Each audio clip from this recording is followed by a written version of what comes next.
बिस्मिल्लाहिर्रहमानिर्रहीम। अस्सलाम वालेकुम डियर स्टूडेंट्स। आज हम एक्सरसाइज नंबर 3.4 स्टार्ट करेंगे। एक्सरसाइज स्टार्ट करने से पहले कुछ टर्म्स जो इस एक्सरसाइज में यूज़ हो रही हैं उनके बारे में डिस्कस कर लेते हैं। सबसे पहले बाइनरी रिलेशन। हमने लास्ट एक्सरसाइज में पढ़ा कि अगर ए और बी दो नॉन एम्प्टी सेट्स हैं तो हम किस तरह इनका कार्टेशियन प्रोडक्ट लेते हैं। इसके एलिमेंट्स को हम ऑर्डर्ड पेयर की फॉर्म में लिखते हैं। अब सपोज आर एक बाइनरी रिलेशन है फ्रॉम ए टू बी, तो आर इस कार्टेशियन प्रोडक्ट का सबसेट होगा। इसका क्या मतलब है? आर एक ऐसा रिलेशन है जिसके एलिमेंट्स भी ऑर्डर्ड पेयर की फॉर्म में हम लिखते हैं और आर इसी कार्टेशियन प्रोडक्ट में से कुछ हम ऑर्डर्ड पेयर्स को लिख लेते हैं, तो वो मुख्तलिफ रिलेशंस हमारे पास आ जाते हैं। आर को हम इन जनरल कैसे लिखते हैं? A B such that A belongs to A, B belongs to B. Suppose हमारे पास ए है 1 2 3, बी है 0 3 4। सबसे पहले तो हम देखेंगे कि इनके कार्टेशियन प्रोडक्ट में कितने नंबर ऑफ एलिमेंट्स आते हैं। तो हम क्या करते हैं कि इसमें कितने नंबर ऑफ एलिमेंट्स हैं? 3, इसमें भी 3, तो इनको मल्टीप्लाई करते हैं तो 9 नंबर ऑफ एलिमेंट्स आ जाएंगे इनके कार्टेशियन प्रोडक्ट में। अब देखें इनका कार्टेशियन प्रोडक्ट लिख लेते हैं 1 0। हम किस तरह लिखते हैं कि इसका फर्स्ट एलिमेंट इसके साथ 1 by 1 आ जाएगा, 1 3 1 4। अब इसका सेकंड एलिमेंट इसके साथ 1 by 1 आ जाएगा, 2 0 2 3 2 4। अब इसका थर्ड एलिमेंट बी सेट के हर एलिमेंट के साथ 1 by 1 आ जाएगा, 3 0 3 3 एंड 3 4। अब देखें इसमें कितने नंबर ऑफ एलिमेंट्स हैं? 3 3 एंड 3 9, और यही हमने कैलकुलेट किया। अब यहाँ से हम मुख्तलिफ बाइनरी रिलेशंस लिख सकते हैं और नंबर ऑफ बाइनरी रिलेशंस भी हम फाइंड कर सकते हैं। वो कैसे फाइंड करते हैं? Number of binary relations in this Cartesian product A and B equals to, इसके जितने भी नंबर ऑफ एलिमेंट्स होते हैं उसको हम 2 की पावर में लिख लेते हैं और इसको कैलकुलेट करेंगे तो इतने बाइनरी रिलेशंस हम इस सेट के लिख सकते हैं। अब सपोज हमारे पास एक बाइनरी रिलेशन है A B such that A belongs to A, B belongs to B and A is less than B। उन्होंने सपोज हमारे पास ये बाइनरी रिलेशन एक दे दिया है, ये हमने इसी कार्टेशियन प्रोडक्ट से फाइंड आउट करना है।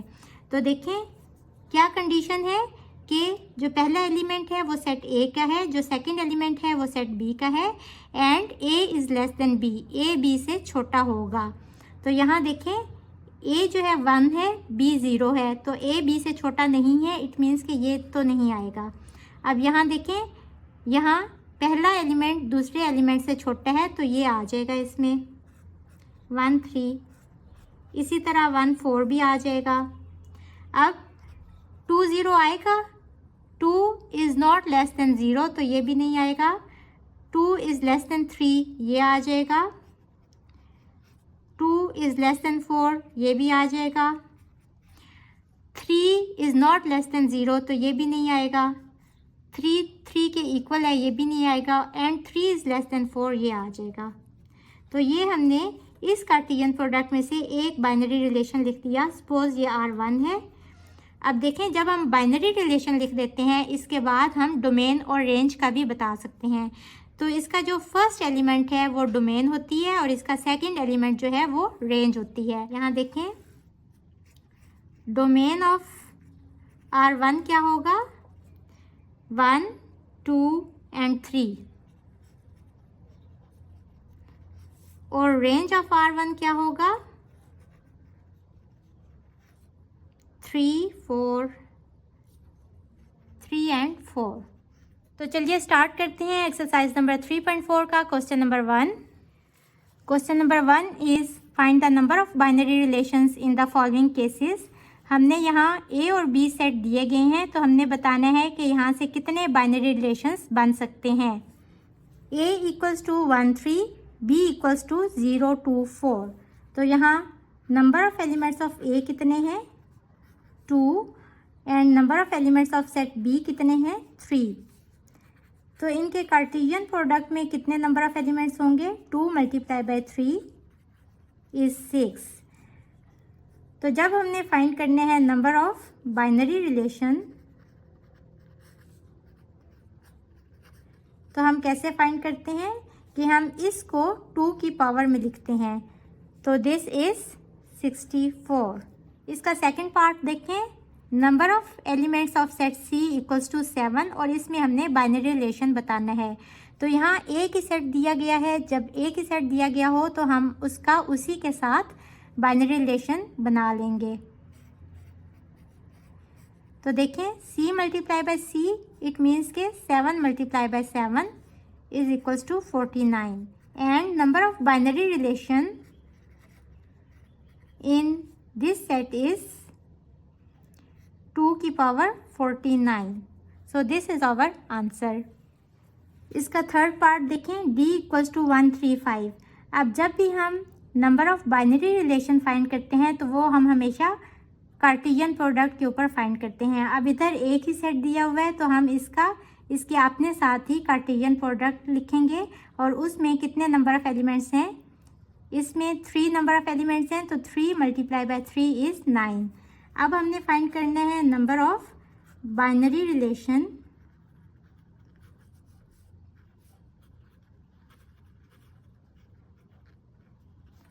इन d cross d is equals to, हम इसको 2 की पावर में लिख लेंगे और यही हमारा आंसर होगा।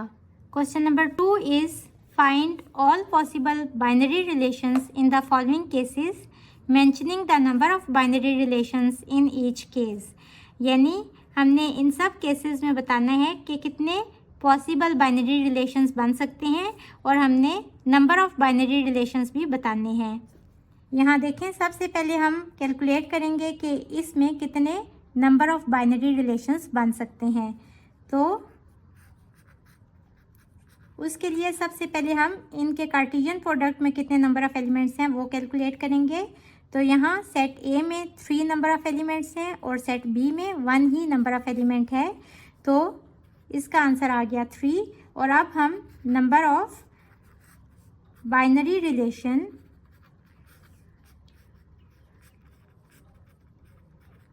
इन दिस कार्टेशियन प्रोडक्ट फाइंड करेंगे कि वो कितने हैं।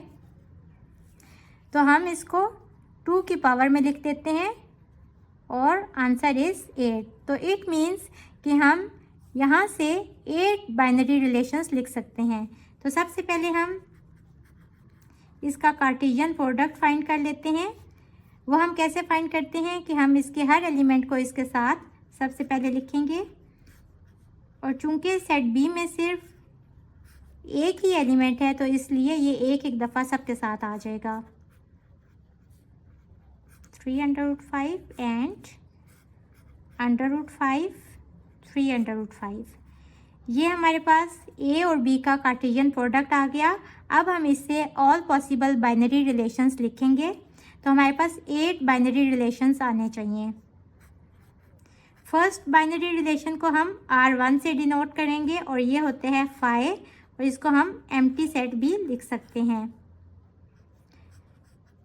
सेकंड बाइनरी रिलेशन अलग अलग इनको एक दफ़ा लिख लेंगे तो ये भी एक बाइनरी रिलेशन है।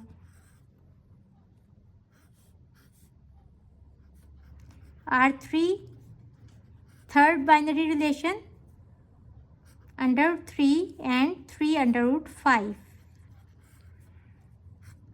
R4 √5 3√5। R5। अब देखें, सबसे पहला जो रिलेशन है वो एम्प्टी सेट है, उसके बाद हम इसको 1 1 करके लिख लेंगे। इसके बाद 2 2 करके पहले इसको लेंगे, इसके साथ इसको लिखेंगे, फिर दोबारा इसको लेंगे, इसके साथ इसको लिखेंगे। √2 3√5 and √3 this. R6 equals to under root 2 3 under root 5 and under root 5 3 under root 5. R7 equals to, इन दो को लिखा, फिर इसके साथ इसको लिखा, अब इन दो को लिखेंगे, under root 3 under root 5 and under root 5 3 under root 5। और लास्ट रिलेशन हमारा क्या होगा कि हम इन सब को इकट्ठा ही लिख देंगे। तो ये हमारे पास 8 पॉसिबल बाइनरी रिलेशंस आ गए इस सेट के।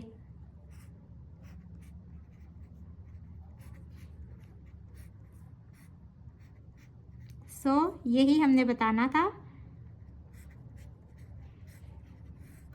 This is our answer. Question number 2 का सेकंड पार्ट देखें। C equals to pi E। इस सेट C के 2 एलिमेंट्स हैं। अब देखें, हमने सबसे पहले number of elements of Cartesian product find करना है, और कार्टेशियन प्रोडक्ट 2 सेट्स का होता है। यहाँ जब भी हमें एक सेट गिवन होगा तो हम उस सेट का उसी के साथ कार्टेशियन प्रोडक्ट ले लेंगे। सबसे पहले हम इस कार्टेशियन प्रोडक्ट के नंबर ऑफ एलिमेंट्स फाइंड करेंगे, और वो कैसे फाइंड आउट होंगे, इसमें कितने नंबर ऑफ एलिमेंट्स हैं 2 और इसमें भी 2, तो ये हो जाएगा 4। और अब हम फाइंड करेंगे नंबर ऑफ बाइनरी रिलेशंस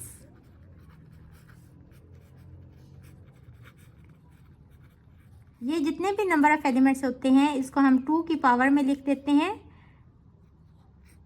तो हम 16 पॉसिबल बाइनरी रिलेशंस लिख सकते हैं इस सेट के। और अब हम इसका कार्टेशियन प्रोडक्ट फाइंड कर लेते हैं।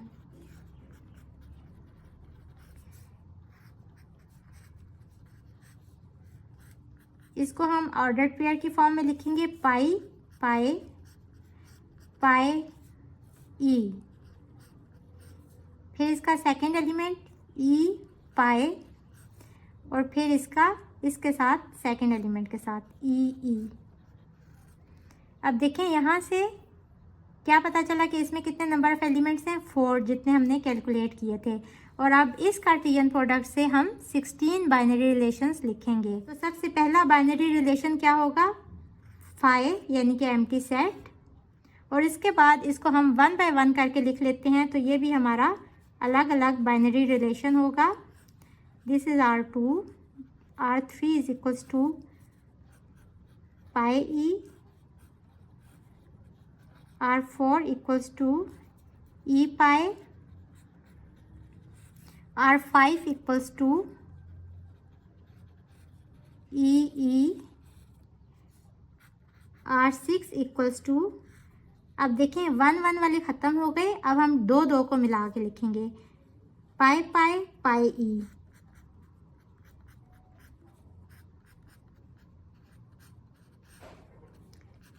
R7 लिखेंगे, पाई पाई E पाई।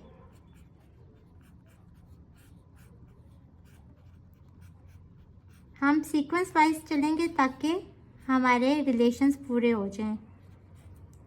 पाई पाई ई। अब देखें, यहाँ हमारा फर्स्ट का इन तीनों के साथ 1 बाय 1 बाइनरी रिलेशन हो गया। अब हम सेकंड वाले को लेंगे और उसको थर्ड और फोर्थ वाले के साथ लिखेंगे, पाई ई पाई, than pi E,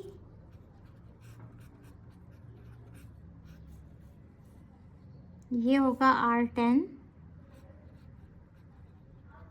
E.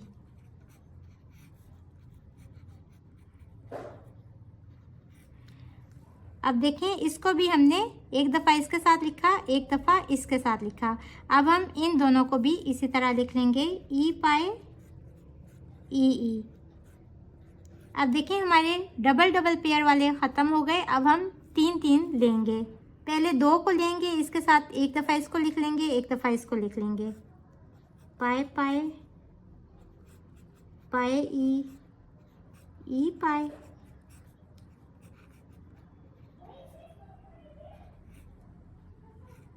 Pi pi, pi E and ई।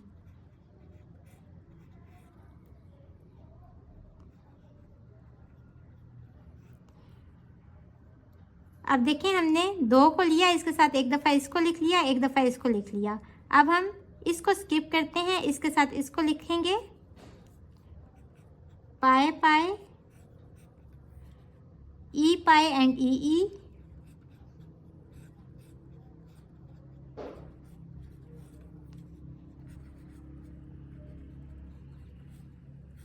अब हम इन तीनों को लिख लेंगे पाई ई पाई ई। ये सारे पॉसिबल रिलेशंस हो गए और एंड पे हम इन सब को इकट्ठा करके लिख लेंगे। तो ये हमने इस कार्टेशियन प्रोडक्ट से 16 बाइनरी रिलेशंस लिख लिए। So this is our required answer. Question number 2 का थर्ड पार्ट देखें। d = 5, e = 1, 10। सबसे पहले हम फाइंड करेंगे कि इनके कार्टेशियन प्रोडक्ट में कितने नंबर ऑफ़ एलिमेंट्स हैं। तो d में नंबर ऑफ़ एलिमेंट्स हैं 1 और e में नंबर ऑफ़ एलिमेंट्स हैं 2। इसके बाद हम फाइंड करेंगे नंबर ऑफ़ बाइनरी रिलेशंस। इस कार्टेशियन प्रोडक्ट से हम कितने बाइनरी रिलेशंस लिख सकते हैं। हम इसको 2 की पावर में लिखते हैं, तो यहाँ से हम 4 बाइनरी रिलेशंस लिख सकते हैं। अब सबसे पहले हम इसका कार्टेशियन प्रोडक्ट फाइंड आउट कर लेंगे। कैसे करेंगे? इसका फर्स्ट एलिमेंट उसके साथ 1 बाय 1 लिख लेंगे, 5, 10। और देखें इसके अलावा और कोई एलिमेंट है ही नहीं, तो बस यही 2 एलिमेंट्स आ गए इस कार्टेशियन प्रोडक्ट के। यहाँ से भी देखें हमने number of elements of this Cartesian product equals to 2 निकाला था। अब हम इसके ऑल पॉसिबल बाइनरी रिलेशंस लिखेंगे और वो 4 होंगे। सबसे पहला तो आ गया 5, सेकंड और थर्ड इनको एक एक करके लिख लेंगे, 5, 10। और लास्ट वाले को हम इन दोनों को इकट्ठा करके लिख लेंगे। सो ये सारे पॉसिबल बाइनरी रिलेशंस हमने लिख लिए इस कार्टेशियन प्रोडक्ट से। तो this is our required answer. Hopefully बच्चों आपको आज के लेक्चर की समझ आ गई होगी। इसके साथ ही मुझे दें इजाज़त। अल्लाह हाफिज़।